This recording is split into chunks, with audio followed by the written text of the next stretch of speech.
Yaz aylarında küçə və parklarda qarşımıza çıxan bu bitkinin 25 xəstəliyi sağaltdığını bilirdinizmi? Əsrlərdir xalq təbabətində istifadə olunan zəncirotu bitkisinin bugün faydaları haqqında danışacağam. Onun istifadə qaydası və müalicə üsulları haqqında videomuzda ətraflı məlumat alacaqsınız. Diqqətiniz məndə olsun. Dəyərli izləyicilərimiz, videolarımızın davamını görmək istəyirsinizsə, elə indi aşağıda yerləşən şərh bölümünə davam sözünü yazın. Bu bizə motivasiya verəcək. Kimyəvi dərmanlar olmayan vaxtlarda insanlar dərman bitkiləri ilə müalicə olunurdu. Təbiətin bəxş etdiyi möcüzə otlarla hazırlanan qarışımlar insanları daha sağlam və uzun ömürlü edirdi. Lakin təəssüf ki, son illər insanlar bu cür müalicə üsullarını unudub.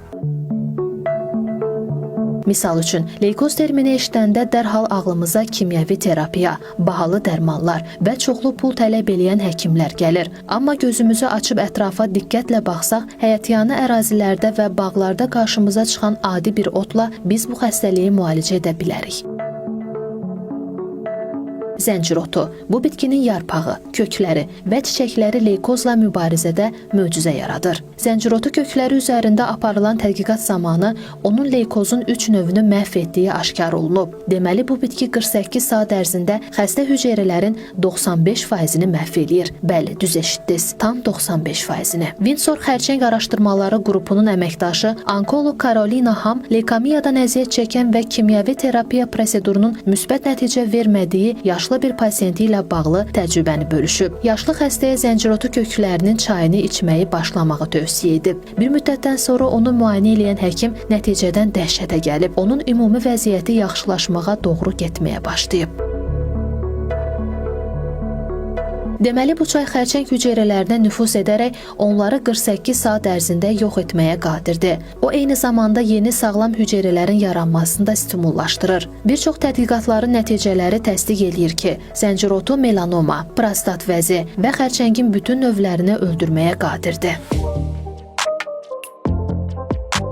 Zəncirotunun faydalarından yararlanmaq üçün onun bütün hissələrindən istifadə edə bilərsiniz. Zəncirotundan hazırlanan çay müxtəlif xəstəliklərin müalicəsi zamanı çox təsirlidir. Qanda şəkər səviyyəsini endirir, xolesterini yox eləyir, mədə-bağırsaq sisteminə çox xeyirlidir. Zəncirotu çayı sidikovucu təsirə də malikdir. Ondan mütəmadi istifadə eləməklə börəklərdə daş yaranmasının qarşısını ala bilərsiniz.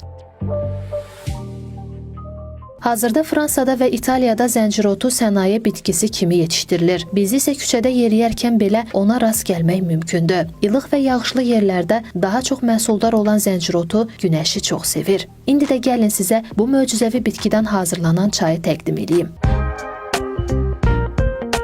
Bizə lazımdır 5 ədəd zəncirotu bitkisinin çiçəyi. Bu çiçəkləri stəkana qoyub üzərinə qaynanmış su əlavə eləyin. Üzərinə qapaq örtüb 20 dəqiqə dəmdə qoyun. Budur, qarışım hazırdır. Gündə 2 dəfə yeməkdən əvvəl içmək məsləhət görülür. Proseduru 2-3 həftə hər gün etmək olar. Zəncirotu çayını müntəzəm şəkildə qəbul etsəniz, arıqlamağa kömək eləyir, qəbizliyi yox eləyir, həzmi nizama salır, orqanizmdə detoks effekti yaradır. Zəncirotunun kökü ürək xəstəlikləri, diabet, xolesterol kimi sağlamlığa mənfi təsir edən amilləri aradan qaldırır, orqanizmi dəstəkləyir. Zəncirotu xərçəngli hüceyrələrə təsir göstərir, xərçəngin daha geniş əraziyə yayılmasına mane olur. Elmi araşdırmalar da bunu sübut eləyir. Zəncirotu çiçəyi dəriyə qulluq vasitələrində də qarşımıza çıxır. Bəzi dəri xəstəliklərinin müalicəsində istifadə edilir. Öd kisəsi daşının əridilməsində təbii üsullardan biri də 3 ay boyunca zəncirotu çayı içməkdir. Zəncirotunda zəngin vitaminlər, dəmir və zülallar var. Vitaminlər eritrositlərin formalaşması üçün zəruridir. Dəmir isə hemoqlobinin vacib hissəsidir. Odur ki, zəncirotu qan azlığından əziyyət çəkən xəstələrin vəziyyətini yaxşılaşdırır.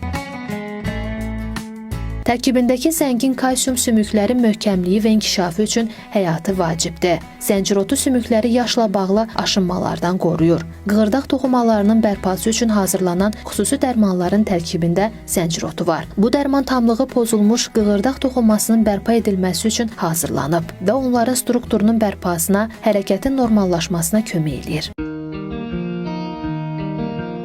Zəncirotu sidik yolları infeksiyalarının və selikli qişanın pozuntularının qarşısını alır. Daxili orqanlarda kistaların meydana gəlməsini və börək problemlərinin yaranmasını önləyir. Zəncirotunun tərkibindəki çox sayda vitaminlər qaraciyərimizdə təmizləyir, onun düzgün işləməsini təmin eləyir. Uzun illər boyu zəncirotundan orqanizmin yenilənməsi üçün istifadə edilib. Zəncirotu iştahı tənzimləyir, həzmi yaxşılaşdırır, bağırsaqlardakı yaxşı bakteriyaları balanslaşdırır. Tərkibindəki C vitamini iltihabı azaldır, mineralların udulmasına kömək eləyir və xəstəliklərin inkişafına mane olur. Zəncirotu südü dəri xəstəliklərində, göbələk və mikrob infeksiyalarının təmizlənməsində əvəzsizdir.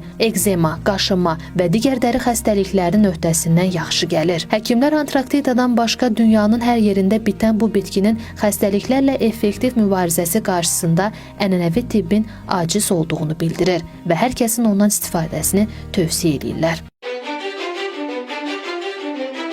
Zəncirotu kökünün üyüdülməsindən əldə olunan tozu yaralara səpdikdə qısa bir zamanda sağalır. Bu tozu içdikdə qanda şəkərin miqdarı aşağı düşür. Oftalmoloqlar zəncirotu kökündən hazırlanan tozu içən adamların görmə qabiliyyətinin yaxşılaşdığını söylüyor. Uzun müddət onu qəbul eləmək isə gözün katarakt xəstəliyinin əlamətlərinin azalmasına səbəb olur. Zəncirotu bitkisinin müalicəvi xüsusiyyətləri çox genişdir. Bu səbəbdən də onu dünyanın ən qiymətli dərman bitkiləri ilə müqayisə eləmək mümkündür.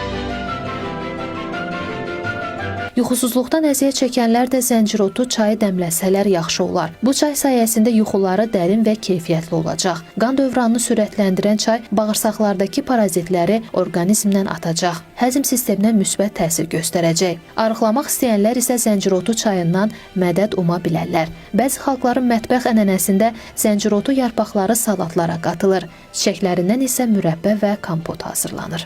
Zəncirotundan mütəmadi olaraq istifadə eləmək yavaş-yavaş orqanizmi təmizləyir, insanı arıqladır. Sarılıq və hepatit xəstəliklərinin simptomlarını azaltmaq qabiliyyətinə malik zəncirotu çayı dəfələrlə elmi araşdırmaların obyekti olub. Qaraciyər və böyrək kimi vacib daxili orqanların sağlamlığını qoruyur, daha yaxşı işləməsinə kömək eləyir. Depressiya zamanı isə insanın eynini açır və əhvalını yaxşılaşdırır. Bəs bu bitkini kimlər istifadə eləyə bilməz? Zəncirotu bəzən allergik reaksiyalara səbəb olur. Xüsusilə zəncirotuna və digər çiçəkli bitkilərə qarşı allergiyası olanlarda qaşınma, səpki və tənəffüs çətinliyi yarada bilər. Bəzi dərmanları qəbul edənlər zəncirotu çayından içə bilməzlər. Diuretik, yəni suyu bədəndən çıxaran dərmanlarla birlikdə qəbul edildikdə bədəndə kalium itkisi yarana bilər. Həmçinin zəncirotu qan şəkərini və qan təzyiqini azalda bilər. Bu səbəbdən diabet və hipertoniya dərmanları ilə birlikdə qəbul eləmək tövsiyə edilmir. Hamiləlik və südvermə dövrlərində isə zəncirotunun istifadəsi bəzi risklər daşıya bilər. Həkim məsləhəti olmadan qəbul eləməyin. Bütün hallarda çalışın ki, sağlam olasınız. Belə dəyərli izləyicilərimiz, bu günlük də bizdən bu qədər. Videolarımızın davamını görmək istəyirsinizsə, kanalımıza abunə olmağı və videolarımızı bəyənməyi unutmayın. Bizi həmçinin YouTube-dan, Facebook-dan, TikTok-dan və Instagram-dan da izləyə bilərsiniz. Bir bax yazıb axtarış verməyiniz kifayət edir. Növbəti videolarımızda görüşənədək. Hələlik.